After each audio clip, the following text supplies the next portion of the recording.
Halo guys, sekarang ada di Chapter 26. Orang pertama yang menarik perhatian Rage adalah seorang anak laki-laki berkulit gelap, berambut keriting dengan senyum yang sangat konyol bernama Shion. Dia tampak sangat senang mendapat teman baru. Berikutnya adalah dua anak laki-laki yang lebih pendek dengan wajah tampan dan perawakan bagus. Hanya mencapai bahu Rage, bernama Grant. Dia tampak kesal dipanggil tanpa alasan yang jelas. Di sampingnya ada anak kembar, satu laki-laki dan satu perempuan, Gio dan Gio. Mereka identik, kecuali panjang rambutnya. Mereka dengan sopan memperkenalkan diri, tetapi tampak acuh tak acuh. Anak yang tersisa jauh lebih muda dan menyambut Safa dan Red dengan senyum lebar melambai dan membungkuk. Setelah perkenalan, semua orang melanjutkan tugas mereka. Safa melanjutkan membersihkan ornamen dan lantai sebelum menyapu keluar. Dia dipasangkan dengan si kembar untuk membersihkan. Tugas utama di sini. Reis ditugaskan untuk membantu menyiapkan makanan dan diperintahkan untuk membayangi Simeon. Memasuki dapur luas yang menyerupai kantin yang mampu menampung ratusan orang. Simeon mengangkat keranjang besar kentang dan membantingnya ke atas meja.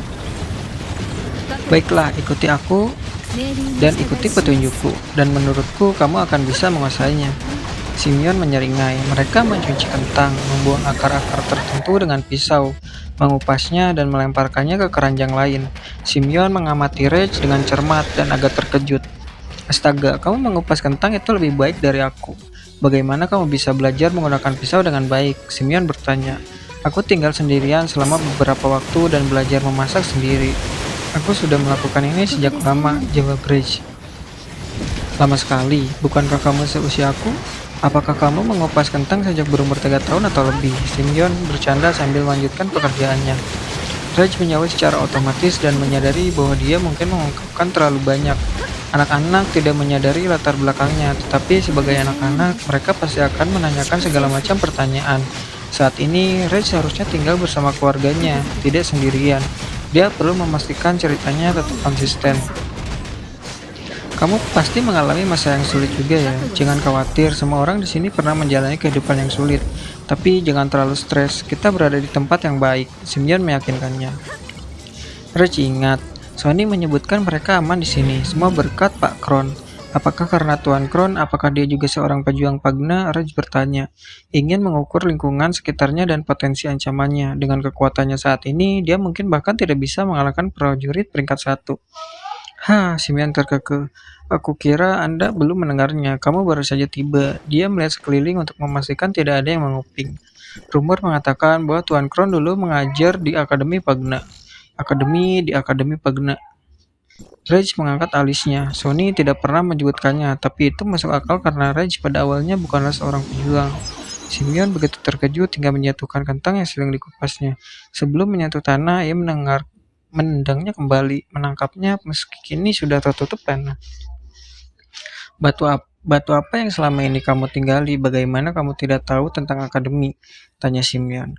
Rage menunjuk ke kepalanya. Aku tidak punya banyak kenangan. Sesuatu terjadi padaku sebelum aku datang ke sini. Rage mencoba menampilkan wajah yang membuatnya tampak seperti topik yang sangat sulit untuk dibicarakan. Dengan begitu, dia bisa menghindari lebih banyak pertanyaan. Bisakah kamu menjelaskan akademinya? Topik itu sepertinya membuat Simeon bersemangat. Dia meletakkan kentang itu bersama pisaunya sambil mengayunkan tangannya sambil menjelaskan. Akademi Pagna adalah tempat bagi siapapun yang ingin mencapai prestasi di dunia ini. Jelas Simeon. Ada satu di setiap faksi, termasuk di sini, di faksi kegelapan. Itu adalah sekolah yang didanai oleh semua klan di faksi. Ini dimulai sebagai cara bagi klan untuk membina petarung yang menjanjikan, dan kesuksesannya memastikan kelanjutannya. Anggota klan mengirim anak-anak mereka ke akademi, tapi akademi ini juga terbuka bagi mereka yang tidak berafiliasi dengan klan manapun, menawarkan batu loncatan ke dunia Pagna.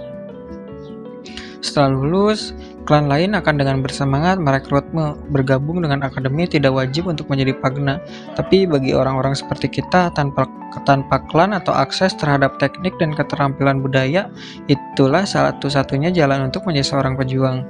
Suara Simeon bergetar karena kegembiraan, tak mampu menahan rasa antusiasnya.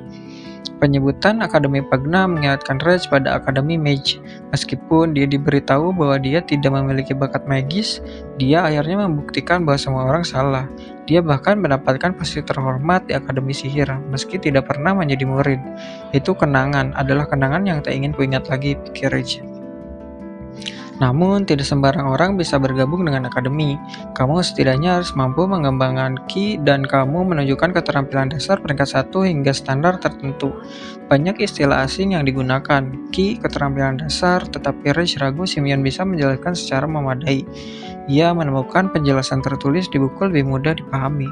Itulah mengapa kami beruntung memiliki Tuan Kron. Dia mengajari kami selama 1 jam setiap hari. Berkat dia, kami semua memiliki kesempatan untuk menjadi pejuang Pagna.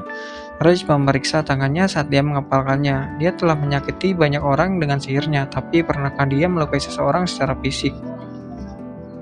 Kenangan tentang pembunuhan yang dia bunuh terlintas di benaknya. Dia pastinya telah menggunakan tangannya saat itu.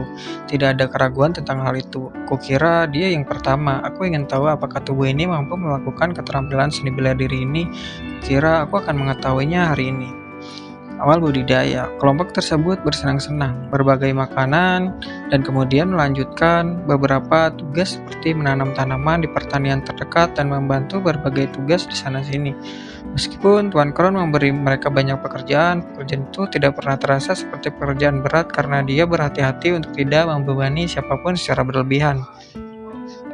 Dan istirahat diperbolehkan jika seseorang telah lelah. Menariknya, Reg mengamati bahwa tidak ada seorang pun yang menggerutu tentang pekerjaan tersebut. Aku ingin tahu apakah itu karena mereka tidak ingin membuat marah Tuan Kron atau karena kehidupan di sini jauh lebih baik daripada sendirian di luar sana tanpa ada orang yang peduli padamu. Saat makan, Reg dan Safa secara alami duduk bersama. Meski mereka tidak berbicara, namun Safa menggunakan isyarat tangan untuk meminta beberapa hidangan dari meja. Tanpa sadar, Reg memahami dan memberikan hidangan yang diminta padanya. Tuan Kron keluar dari meja untuk mengurus sesuatu yang membuat semua orang merasa lebih nyaman. Ah, jadi dia bisu, seru Gren sambil menjentikan jarinya.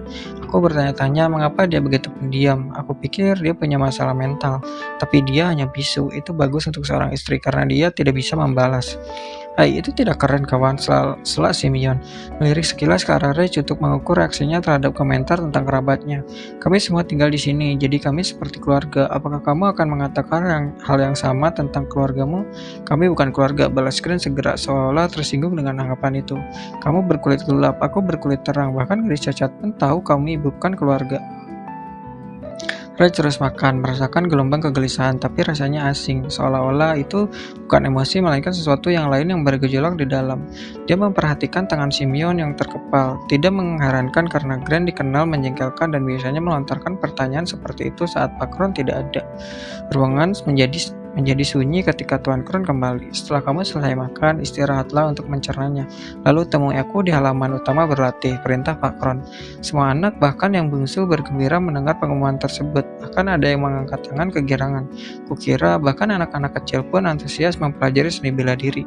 Ini mengingatkanku pada kegembiraanku sendiri sebagai seorang anak. Alih-alih kenangan masa kecil yang bahagia, gambaran Reg yang berusia 5 tahun memar dan lemah dengan rambut menutupi matanya terlintas di benaknya.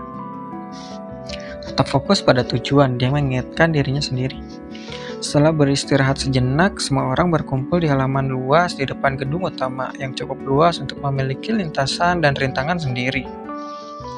Karena kita kedatangan pendatang baru hari ini, aku punya beberapa kata sebelum kita mulai. Tuan Kron mengumumkan, tangannya terlipat di belakang punggungnya, mengingatkan Reg pada penyihir militer yang pernah dia temui sebelumnya. Dunia luar berbahaya, terutama bagi kalian semua. Meski banyak dari kalian ingin menghindari Pagna, selalu ada risiko mereka menyusup ke masyarakat umum. Oleh karena itu, semua yang aku ajarkan kepada kalian sangat penting untuk menjaga kehidupan damai di luar sana. Apa yang kamu putuskan untuk lakukan dengan keterampilan ini setelah kamu pergi adalah pilihan kamu. Apa kalian mengerti? Ya Pak, anak-anak menjawab serempak. Bagus sekali. Gren pimpin pemanasannya, perintah Tuan Kron. Gren membungkuk sebelum memulai pemanasan, berlari mengelilingi seluruh halaman bersama anak-anak lain yang mengikutinya. Reg dan saudara perempuannya bergabung dengan kecepatan yang nyaman. Mereka terus berlari dalam pola persegi. berputar-putar hingga Rex merasakan kakinya terseret, bibirnya kering, dan dadanya siap meledak karena pengarahan tenaga. Apa yang terjadi? Rex bertanya-tanya ketika seorang anak berusia 8 tahun berlari melewatinya. Setelah menyelesaikan satu putaran penuh di sekelilingnya, semua orang berhasil menyalip Rex, termasuk adiknya. Aku tahu, tubuh lamaku tidak atletis, tapi sekarang aku berada dalam tubuh remaja. Bukankah seharusnya aku cukup mampu? Mengapa aku tertinggal di belakang mereka semua? Mengapa tubuh ini begitu lemah?